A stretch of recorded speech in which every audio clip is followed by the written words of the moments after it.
This book promises to transform your life and unlock your creativity in just 12 weeks. And millions of people have tried it. So if that's true, then why is it the case that it ends up sitting on so many people's shelves collecting dust instead? If you've never heard of The Artist Way, it's a 12-week program by Julia Cameron that's designed to help you discover or reconnect with your creativity and your inner artist. Now, before you say I'm not creative and you click out of this video altogether, my mission with this series is to help you realize that your lack of creativity is not because of your lack of talent. Creativity is something that is innate to all of us and essential to our well-being, but so often we turn off this drive because of our fear or self-doubt and this loud inner critic that lives inside of our brains and tells us that we're not good enough. If you're new here, my name is JC. I am so passionate about helping people feel less alone in what they're experiencing and just reconnect to this sense of play and joy in their life. I've gone through a whole journey with my mental health, my relationship to creativity, and really just rediscovering my own sense of identity. There have been so many times in my life where I felt stuck or depressed or just so disconnected from myself. So really, I create content all about how to reconnect back to yourself, either through low energy, cozy hobbies or simple creative ideas that you can actually do throughout your week so that you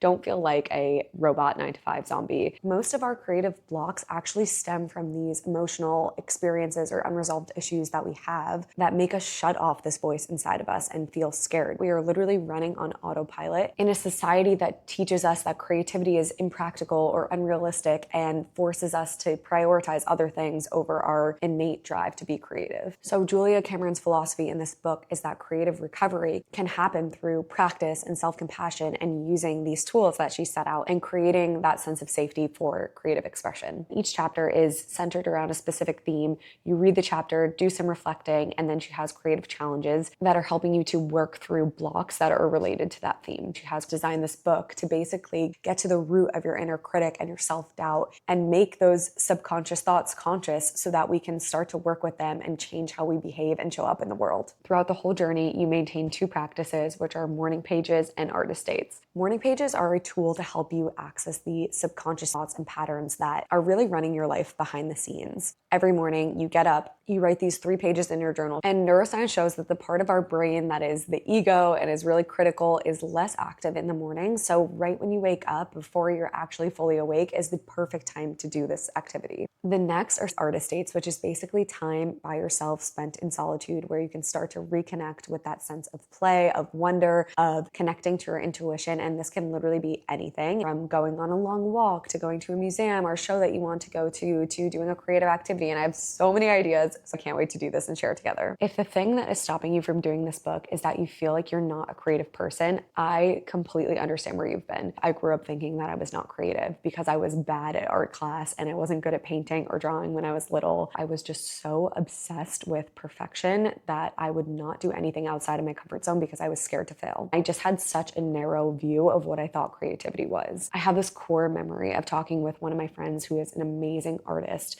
when I was around 20 years old, and it completely changed my whole perspective on creativity. She was telling me about a project that she was working on, and I was like, I wish that I was creative like you are. And she just stops and looks at me and she says, JC, you're so creative. The way that you create meals is creative. The way that you design yoga classes is creative. The way that you pick out your clothes is creative. Literally every single thing in your life can be an act of creativity. And creativity is really just a mindset and a way that you can view the world rather than being a skill or a talent that you have to acquire. I've started to realize that the pattern of me starting and stopping this book is part of the whole problem because we treat creativity like this quick fix, like this thing that we do one time. And in reality, it's actually a practice. It's something that we have to come back to time and time again. And we have to really nurture it and continue to plant the seeds in order for us to experience it in our lives. It's funny now because my job is literally to be a content creator and I have so many ideas that I want to put out into the world, but there still is those ebbs and flows. And right now, the reason that I'm returning to this book is because I feel a little burnt out in my creativity and I just feel these mental blocks in my brain that I want to get to the root of. So this is is going to be a 12-week journey of us doing this together. I will put out one video every single week documenting the whole process from start to finish, the tools that I'm using, the things that I'm learning, the things that I feel are difficult, that I'm challenged by. I'm sure there are so many points in this journey where I'm going to want to quit, but because I am here with you guys, I'm going to be accountable.